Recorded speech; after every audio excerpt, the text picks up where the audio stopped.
قرآن کی ایک آیت میں نے پڑھی، اللہ فرماتا ہے وَأَمَّا مَنْ خَافَ مَقَامَ رَبِّهِ وَنَهَى النَّفْسَ عَنِ الْهَوَىٰ، اور وہ شخص جو اپنے رب کے حضور کھڑے ہونے سے خوف کیا، ڈر گیا، وَنَهَى النَّفْسَ عَنِ الْهَوَىٰ، اور خواہشات نفسانی کے خلاف کیا، نفس کچھ اور چاہ رہا تھا، تم اس کی طرف نہ جا کر اللہ کے حضور کھڑے ہونے کا تمہارے دل میں احساس پیدا ہوا، خوف آ گیا، اس کا اجر جانتے ہو کیا ہے؟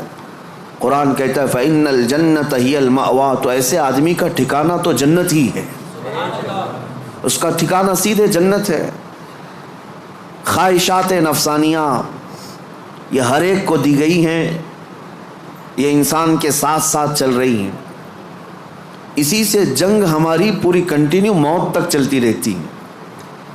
دنیا میں دوست بھی بنتے ہیں، دشمن بھی بنتے ہیں، دوست چھوٹ سکتے ہیں اور دشمن ختم بھی ہو سکتے ہیں، لیکن تمہارا نفس تمہاری موت تک ساتھ رہتا ہے، ہر گھڑی ساتھ رہتا ہے۔ وہ نفس ہمارے ساتھ ہے جس نے شیطان کو بھی گمراہ کیا۔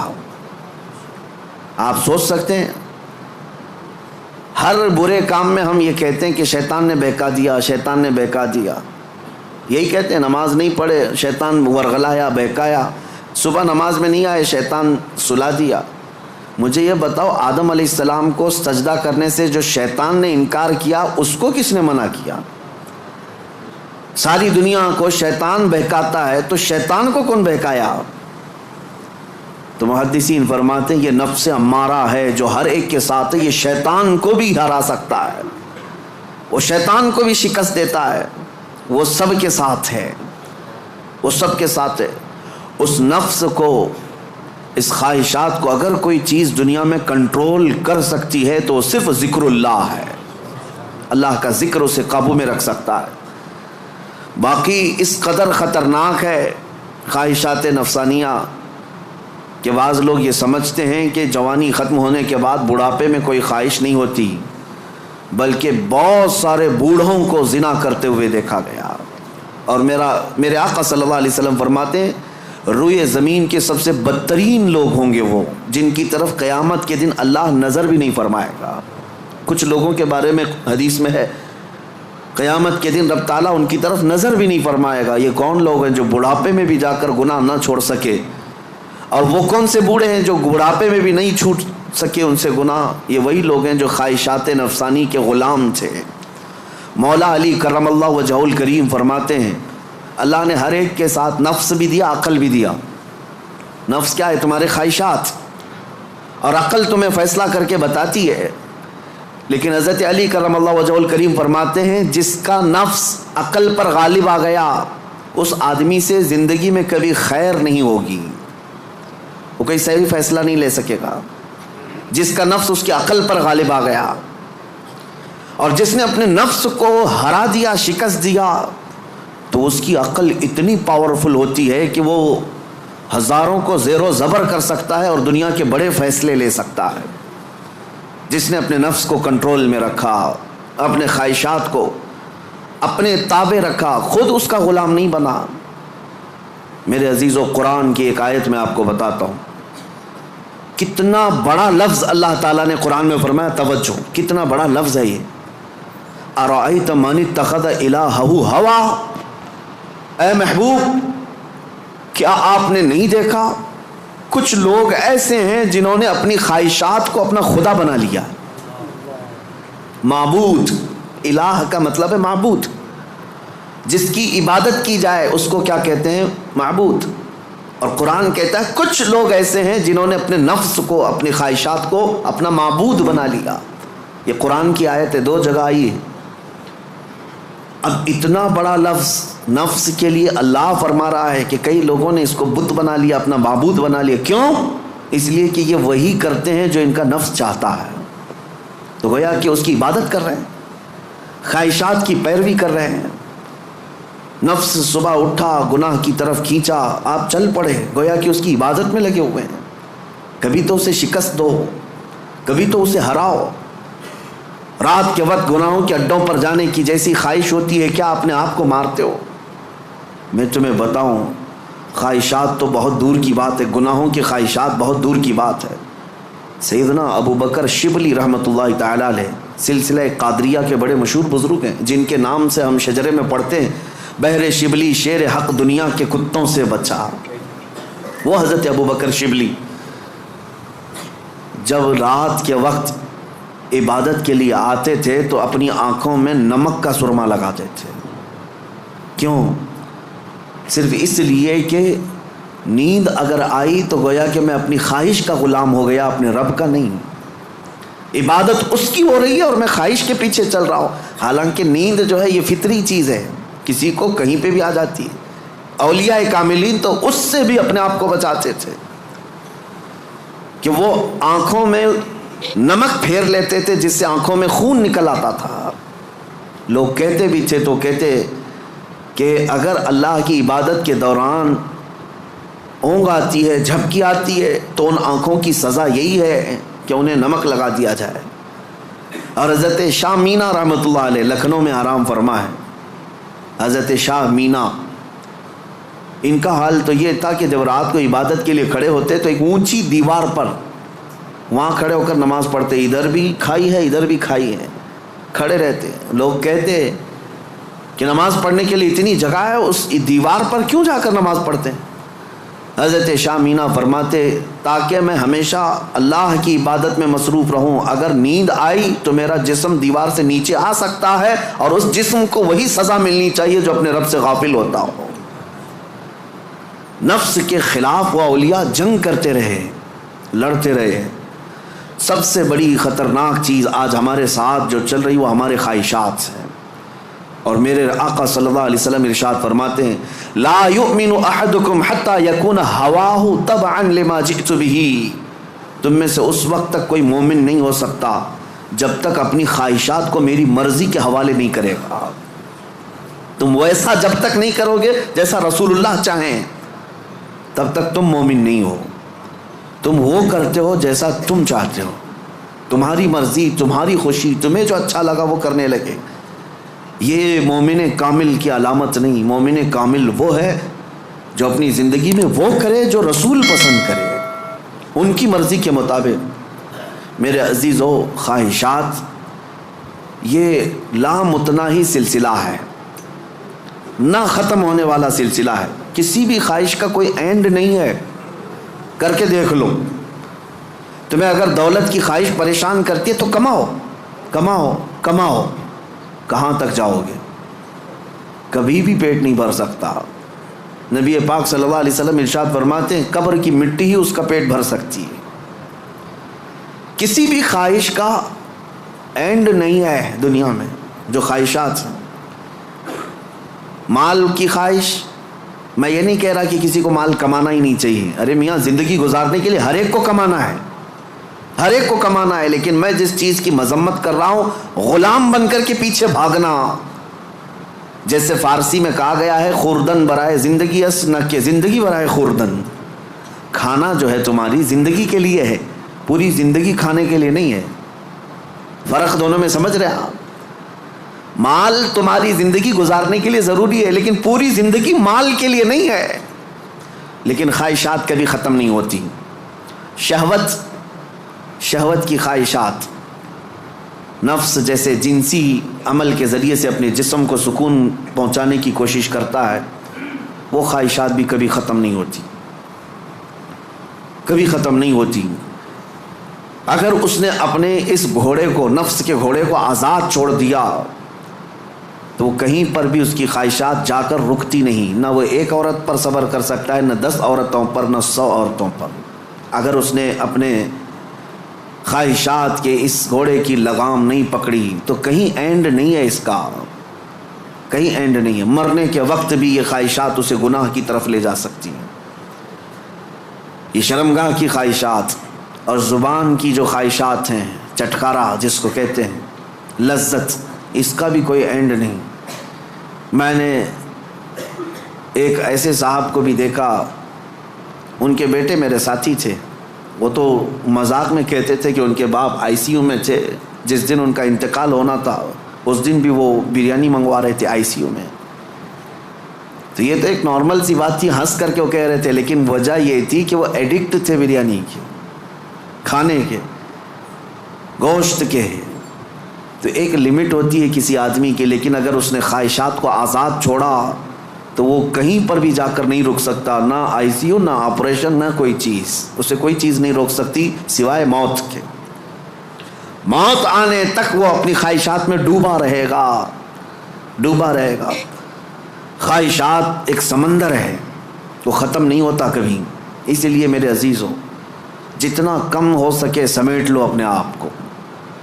دنیا تمہیں ہاتھ پاؤں مارنے سے کتنی مل سکتی ہے، کتنی مل سکتی ہے مجھے بتاؤ۔ تم زیادہ سے زیادہ کس قدر اپنے آپ کو دنیا میں خوش رکھ سکتے ہو ان خواہشات کو پورا کر کے؟ کبھی نہیں۔ گناہوں میں یہ تمہیں ایسا برباد کر کے رکھیں گے خواہشات کہ تمہارے جسم مفلوج ہو جائیں گے، ایک دن موت کا وقت آئے گا، سارے درد تمہارے نکل رہے ہوں گے، دنیا سے جا رہے ہوں گے لیکن ہزاروں داغ چھوڑ کر جا رہے ہوں گے زمین پر، اور اسی زمین میں دفن ہونا ہے۔ اس لیے اللہ نے قرآن میں فرمایا اپنے رسول سے، اے محبوب کیا آپ نے نہیں دیکھا کچھ لوگ وہ ہیں جو اپنے خواہشات کو اپنا معبود بنا لیا ہے، اپنا خدا بنا لیا ہے، اس کی پیروی کرتے ہیں۔ اب کرنا کیا چاہیے؟ ان خواہشات کا قتل جتنا ہو سکے اس کے خلاف جانا ہوگا۔ ظاہر سی بات ہے، یہ رات کے وقت ذکر کی طبیعت کس کی چاہتی ہے؟ وہ لوگ جن پر اللہ فضل فرمائے، ورنہ اکثر کا جسم آرام چاہتا ہے، دنیا کی طرف جسم کھینچتا ہے، لیکن تم نے اس کو ٹھکرایا اور اللہ کے ذکر کو اپنایا، یہ آپ نے اپنے خواہشات کے خلاف کیا ہے۔ اس کے اجر میں کیا ہے؟ سیدھے قرآن کہتا ہے جنت اس کا ٹھکانہ ہے، جنت اس کا ٹھکانہ ہے۔ حضور پاک صلی اللہ تعالیٰ علیہ وسلم فرماتے، جانتے ہو اپنے صحابہ سے اللہ کو سب سے زیادہ پسندیدہ چیزیں کیا ہیں؟ اللہ سب سے زیادہ کیا چیز پسند کرتا ہے بندوں میں؟ اس میں حدیث پاک میں ہے، ننگوں کو کپڑا پہنانا، بھوکوں کو کھانا کھلانا، یہ اللہ کو بہت پسند ہے۔ لیکن ایک اور چیز ہے، رب تعالیٰ فرماتا ہے جب دنیا سو رہی ہو اور تم کھڑے ہو جاؤ اللہ کی بارگاہ میں، یہ اس کو اتنا پسند ہے رب تبارک و تعالیٰ کو، سارے عمل میں، ساری اداؤں میں اسے پسند ہے۔ کیوں؟ خالص بندہ رب کے لیے کھڑا ہوا ہے، ساری خواہشات کو چھوڑ کر کے، خواہشات کو چھوڑ کر۔ اب آؤ، جن لوگوں نے خواہشات کی پیروی کی ان کی ایک چھوٹی چند مثالیں میں آپ کے سامنے رکھتا ہوں۔ ایسی ہلاکت کہ سب کچھ ختم ہو جاتا ہے۔ میرے عزیزو، سلطان الاولیاء سیدنا غوث اعظم جیلانی بغدادی رضی اللہ تعالیٰ عنہ ارشاد فرماتے ہیں، جس شخص کو اپنی خواہشات پر قابو نہیں، اس کا نفس اسے کفر تک لے جا سکتا ہے، اس کا نفس اسے شرک تک لے جا سکتا ہے اور اسے کافر بنا کر دنیا سے لے جائے گا۔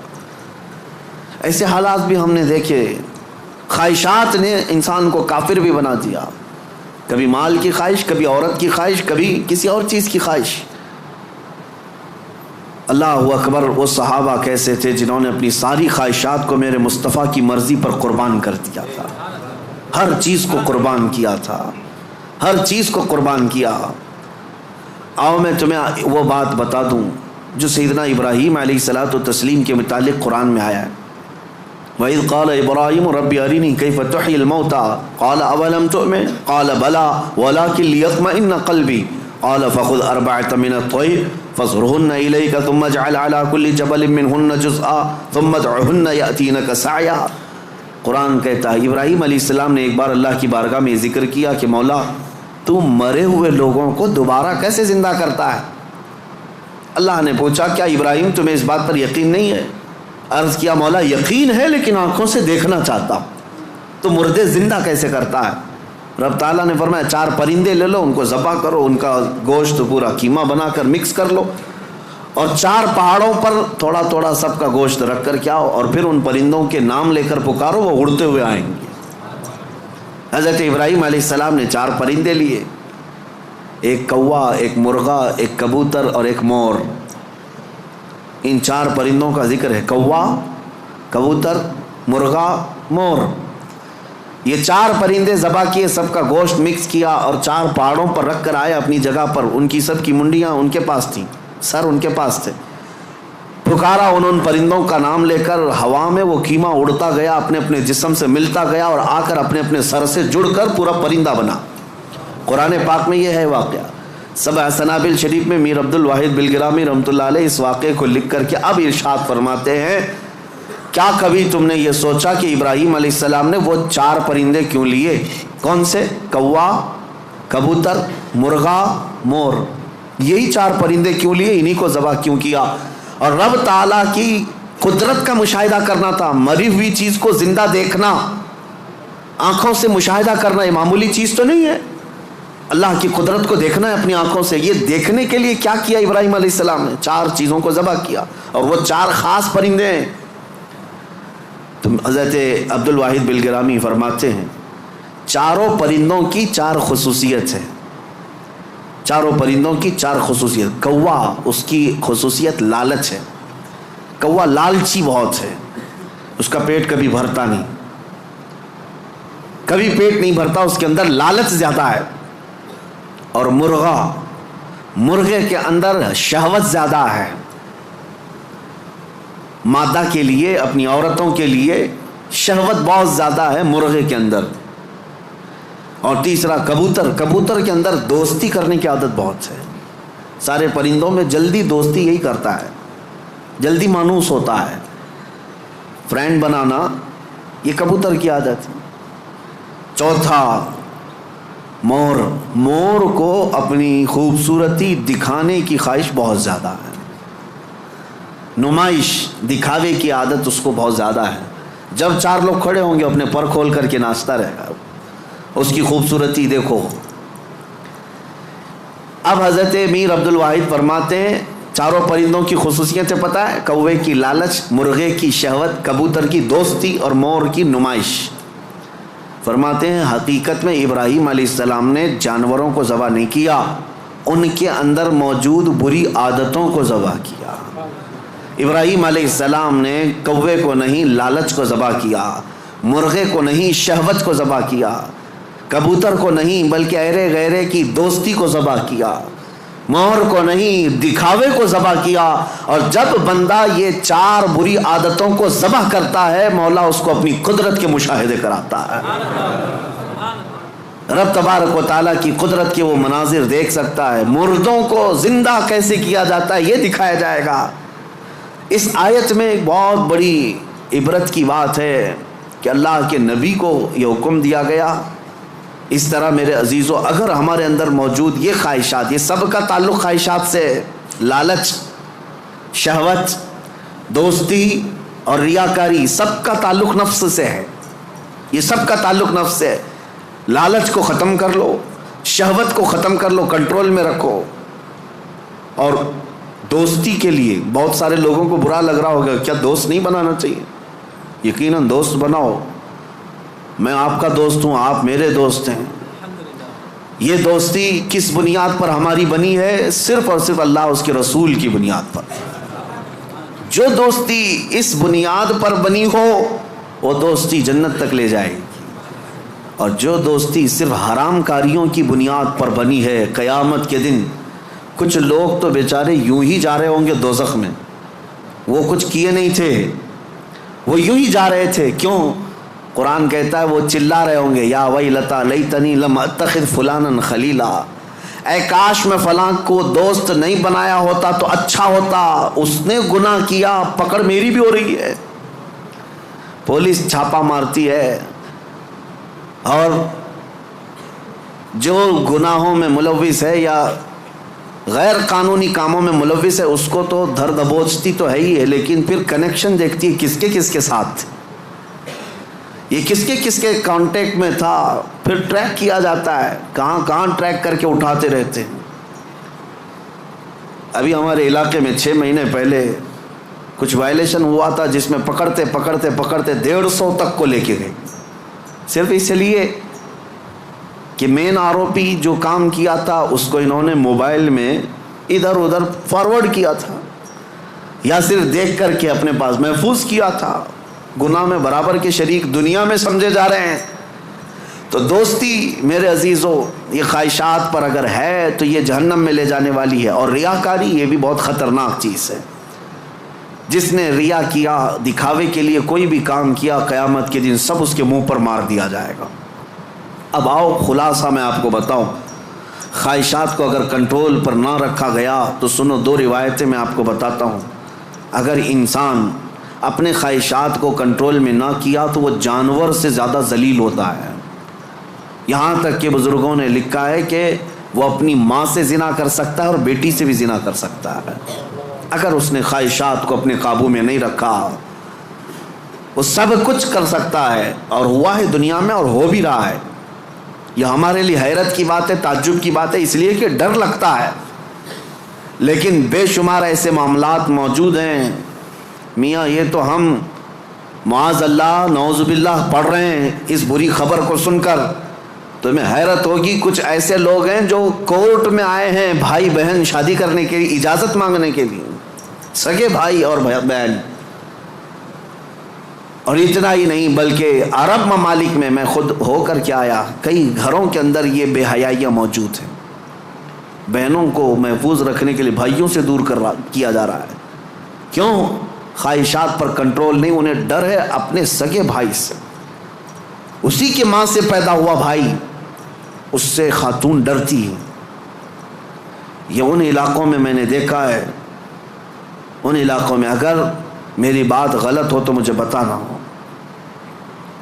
عرب ممالک کی بات میں کر رہا ہوں. کئی گھروں میں خواتین اپنے سگے بھائیوں سے ڈر کر کے رہتی ہیں کہ وہ اکیلا پائیں تو ہماری عزت کے ساتھ کچھ بھی کر سکتا ہے. اللہ کی پناہ. یہ کب ہوتا ہے؟ جب خواہشات کے گھوڑے کو آزاد کر دیا جائے. یہ کبھی قابو میں نہیں آئے گا، یہ کبھی قابو میں نہیں آئے گا. اس کو قابو میں کرنے کے لیے دنیا کی طاقتیں، کوئی انجیکشن اور ٹیبلٹ نہیں، اس کو صرف اور صرف اللہ کا ذکر کنٹرول میں لا سکتا ہے، قابو میں لا سکتا ہے. جب تم اللہ کے ذکر میں شامل ہو جاؤ یا خود سے کرو، نفس اپنے خواہشات سے باہر نکلتا ہے اور تمہارے دل کے اندر ایک قرار اور سکون آتا ہے. تم توبہ بار بار کرتے رہو گے اور اس سب سے نکلنے کی بار بار خواہش کرتے رہو گے. اور اس کو چھوڑ دو، دیکھو کتنے خواہشات جنم لیتے ہیں، کتنے خواہشات جنم لیتے ہیں. اسی لیے نبی پاک صلی اللہ تعالیٰ علیہ وسلم نے ارشاد فرمایا، خواہشات انسان کو کہاں لے جاتی ہیں. شاید ایک 7-8 سال پہلے کی بات ہے. مہاراشٹر کا ایک علاقہ ہے، ایک شہر ہے، بڑا مشہور شہر ہے. اب چونکہ مجھے کچھ بھی بولنا مشکل ہے، ساری چیزیں وائرل ہوتی ہیں. کوئی بھی اس جگہ کے لوگ اس کو غلط انداز میں نہ محسوس کریں. پہلے میں ہر چیز آپ کے سامنے ظاہر کرتا بولتا تھا. ایک شہر ہے، میں نے باضابطہ وہاں کی رپورٹ دیکھی تھی، آج بھی میرے ذہن میں وہ گونجتی ہے. 4 عورتیں، مسلمان عورتیں تھیں، قبرستان میں رات کے وقت جایا کرتی تھی. یہ بات تو لوگوں کو معلوم ہونے لگی. بعد میں کچھ لوگوں نے ان کا پیچھا کیا کہ آخر یہ کیوں جا رہی ہیں. تو ایک دن کچھ لوگوں نے جا کر کے دیکھا تو قبر کو کھود کر کے اس کے اندر اترتی ہیں اور پورے کپڑے اتارتی ہیں، ننگی ہو کر اپنا پخانہ ایک دوسرے کا کھاتی ہیں. نعوذ باللہ من ذالک. یہ کتنا گھناؤنا عمل ہے، بولنے میں 1000 بار شرم آئے. کیوں؟ یہ پکڑا گیا اور پوچھا گیا آخر کوئی جانور بھی تو نہیں کرتا ایسا. تو پکڑ کر کے تفتیش کرنے کے بعد پتہ چلا کہ ان کی خواہش تھی کہ وہ سفلی عمل پر قبضہ حاصل کر لے. سفلی عمل پر، جادو پر کنٹرول حاصل کرنے کے لیے وہ چاہتی ہیں کہ یہ عمل کیا جائے. ان کو کسی بابا نے بتایا جتنا یہ گندا عمل کرو گے اتنا تم پاورفل جادوگر بن سکتے ہو. یہ خواہشات ہیں، یہ خواہشات ہیں. تم صرف اور صرف لوگوں میں اپنا تھوڑا سا رتبہ بڑھانے کے لیے سحر، سفلی اور جادو کے طریقے کو اپنانے کی کوشش کرتے رہے، اور وہ حاصل کرنے کے لیے کتنا گرے. اور ممبئی شہر کا ایک محلہ ہے، یہاں پر بھی یہ خبر میرے پاس جو آئی اس کے افراد آج بھی موجود ہیں. یہ خواہشات ہیں. ایک بابا کو سفلی عمل کے اندر مہارت حاصل کرنے کے لیے روزانہ بستر پر خنزیر کو ساتھ سلانا پڑتا ہے. یہ اس سے بڑا عذاب کیا ہے جو دنیا میں تو خود جھیل رہا ہے. لیکن میں اس کا دوسرا رخ یہ بتاتا ہوں کہ اگر خواہشات پر کنٹرول نہیں تو انسان جانور سے زیادہ ذلیل ہوتا ہے، بہت گرتا ہے. ایسے بھیانک کام اس سے صادر ہوتے ہیں جو ہمارے وہم و گمان میں بھی نہیں آتے، سوچ میں بھی نہیں آتے. یہ نفس کا گھوڑا بہت تیز دوڑتا ہے. اس کو عقل پر غالب آنے نہ دینا کبھی، ان خواہشات کو اپنے دل پر یا اپنی عقل پر غالب آنے ہرگز نہ دینا، ورنہ اتنے بھیانک کام یہ کروا جاتا ہے۔ اللہ اکبر، اللہ اکبر۔ مدینہ طیبہ کے متعلق امام غزالی رحمۃ اللہ علیہ نے لکھا ہے کہ ایک شخص ایسا تھا جو لوگوں کے دفن ہونے کے بعد قبر کھود کر کے ان کے کفن چراتا تھا اور پھر اس کو بازار میں بیچتا تھا، لیکن ایک بار اس نے ایک خاتون کے قبر کو کھودا اور کفن چرایا، اس کی نیت خراب ہوئی، مردے کے ساتھ اس نے بدکاری کیا، نعوذ باللہ من ذالک۔ میں یہ باتیں کیوں کہہ رہا ہوں؟ یہ گناہ ضرور ہیں، بولنے میں مجھے بھی جھجک تو آ رہی ہے، دیکھیں جھریاں آ رہی ہیں جسم کے اندر، رونگٹے کھڑے ہو رہے ہیں، لیکن صرف اس لیے بتا رہا ہوں کہ ہم ایک مردے کو دیکھ کر کے سسک جاتے ہیں، سہم جاتے ہیں کہ کسی کی موت پر انسان کا جسم بے قابو رہتا ہے، غمگین رہتا ہے، لیکن اگر ان حالات میں بھی موت کے بعد یا قبرستان میں جانے کے بعد بھی کوئی انسان ایسا کر سکتا ہو کہ قبر کو کھود کر کے اس کو ننگا کر دے مردے کو اور پھر اس کے ساتھ بدکاری کرے، یہ کون سی چیز وہاں تک لائی اس کو؟ یہ خواہشات، یہ وہ نفس امارہ، نفسانی خواہشات۔ اسی لیے مولا علی کرم اللہ وجہہ الکریم نے فرمایا جس کی خواہشات، جس کا نفس اس کے عقل پر غالب آ گیا، زندگی بھر اس سے کوئی خیر ثابت صادر نہیں ہوگا، کوئی اچھا کام اس سے نہیں نکل پائے گا۔ اپنی عقل پر ان خواہشات کو غالب آنے ہرگز مت دینا۔ ہم نے دیکھا ہے یہ تمام معاملات تجربے کے طور پر، میں آج آپ کے سامنے یہ ذکر کر رہا ہوں کیونکہ آج علاج کا دن ہے، آج علاج کا دن ہے۔ ہمارے جو زخم لگے ہوئے ہیں، ایک بار رحمان کو پکارو، وہ سب زخم بھر جائیں گے۔ آج کی یہ مجلس علاج کی مجلس ہے کہ تم اللہ رب العزت کو آج پکارو گے، تمہارے زخم بھر جائیں گے۔ اور اسی لیے میں بارہا کہتا بھی ہوں، ذکر کی مجالس میں شرکت کرو، یہ اتنا تمہیں پاورفل بنا دیں گے، اتنا پاورفل کہ گناہوں سے خود بخود تمہیں نفرت پیدا ہو جائے، خواہشات پر کنٹرول تمہارا خود کا حاصل ہو جائے۔ ورنہ میں چیلنج کے ساتھ کہتا ہوں، جاؤ دنیا میں گھوم پھر کر کے آنا، بڑے سے بڑے ڈاکٹر کے پاس وزٹ کر کے آؤ، بڑے سے بڑے حکیم کے پاس جا کر کے آؤ، کسی بڑے سائیکسٹرسٹ کے پاس جا کر کے آؤ، نفس کے متعلق اس سے کوئی علاج لے کر کے آؤ کہ میرا کنٹرول نہیں ہے، آپ مجھے کوئی گولی دے دو، کوئی معجون دے دو، کوئی انجیکشن دے دو، ہو سکتا ہے تمہیں نیند کی گولی تو دے دے، ہو سکتا ہے تمہیں وہ مکمل ختم کرنے کی دوا تو دے دے، لیکن تمہارے کنٹرول، خواہشات کو کنٹرول کرنے کی کوئی دوائی نہیں دے سکتے۔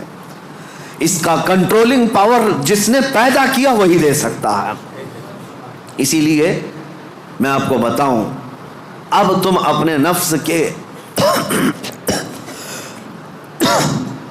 کنٹرول کے لیے کس سے مدد مانگو گے؟ کس سے مدد مانگو گے؟ سنو توجہ سے، اعوذ باللہ من الشیطان الرجیم پڑھتے ہیں آپ، اعوذ باللہ من الشیطان الرجیم، جس کا مطلب کیا ہے؟ میں اللہ کی پناہ مانگتا ہوں شیطان مردود سے، کہ اللہ مجھے بچا لے، کس سے؟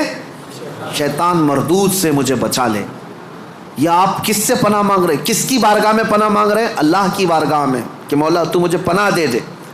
اس کے متعلق حکیم احمد یار خان نعیمی رحمۃ اللہ علیہ فرماتے ہیں، اس کی مثال یوں سمجھو، جیسے کسی کے ہاں آپ ملنے کے لیے گئے، اس نے گھر کے باہر کتا پال رکھا ہو حفاظت کے لیے یا کسی کام کے لیے، دشمنوں کے لیے یا کسی بھی غرض کے لیے کتا پال رکھا ہو، اور آپ گئے گھر کے باہر کھڑے، کتا بھونکنا شروع کر دیا، دروازے میں جا ہی نہیں پا رہے، آپ اس کتے کو کنٹرول کیسے کرو گے؟ آپ اپنے دوست کے گھر اندر جا رہے ہیں لیکن کتا باہر ہے، کتا جیسی قریب جاتے ہو بھونکتا ہے، اب آپ دروازے کے اندر جانا چاہتے ہیں تو اس کتے پر کنٹرول کیسے پاؤ گے؟ رسی ڈالو گے اسے، پتھر مارو گے، جتنا مارو گے اتنا اچھل کود کرے گا۔ اس کا سیدھا سا طریقہ یہ ہے، جس کا کتا ہے اسے بلاؤ۔ حکیم احمد یار خان نعیمی رحمۃ اللہ علیہ فرماتے، اسی کو پکارو، بھائی ذرا باہر تو آ جاؤ، اور وہ جب آئے گا مالک کو کتا اچھی طرح پہچانتا ہے، وہ اس کو کنٹرول میں کر دے گا، اس کو تھوڑا سا اپنی آواز میں ہٹا دے سائڈ میں، کتا ہٹ جائے گا، دروازہ کھلا ہے آ جاؤ، دوست اپنے دوست سے ملاقات کر لے گا، لیکن اس بیچ والے کتے کے کنٹرولنگ کے لیے کتے کے مالک کو ہی پکارنا ہوگا۔ اسی لیے حکیم احمد یار خان نعیمی رحمۃ اللہ علیہ فرماتے ہیں نفس ایک کتا ہے جو تمہیں تمہارے رب کے دروازے پر جانے سے پہلے بھونکتا ہے، دروازے میں کھڑا ہو جاتا ہے، نہیں جانا مسجد، نہیں جانا اس ذکر پر، نہیں جانا ان محافل میں۔ اس کتے پر کنٹرولنگ کیسے حاصل ہوگا؟ فرمایا گیا اسی لیے تم اس کتے کے مالک رب ذوالجلال کو ہی پکارو، پیدا تو اسی نے کیا ہے، رب تبارک و تعالیٰ نے پیدا کیا ہے اور وہی تمہیں اس پر قبضہ بھی دے گا۔ اسی کے متعلق فرمایا گیا اللہ نے پہلے ہی قرآن پڑھنے سے پہلے حکم کیا دیا، یہ پڑھو اعوذ باللہ من الشیطان الرجیم، میں اللہ کی پناہ مانگتا ہوں شیطان مردود سے۔ آج ہم اسی لیے اس مسجد میں آئے بھی ہیں۔ میں نے نفس کے متعلق جو باتیں ذکر کی، یقیناً نفس نے بہتوں کو اندھا کر دیا، بہتوں کو برباد کیا، بہتوں کو گمراہ کیا، کئی کو کافر کیا۔ جو کفار و مشرکین ہیں نا، وہ صرف نفس کی سنتے ہیں، اگر حقیقت میں وہ تمام مشاہد اور مناظر میرے رب ذوالجلال کی قدرت کے نفس کو چھوڑ کر کے دیکھتے تو ایمان ضرور لاتے، ایمان ضرور لاتے۔ وہ نفس کی پیروی کر رہے ہیں اور نفس کی خواہشات لوگوں کو کافر بنائے رکھی ہے، وہ نہیں آ پاتے اس طرف۔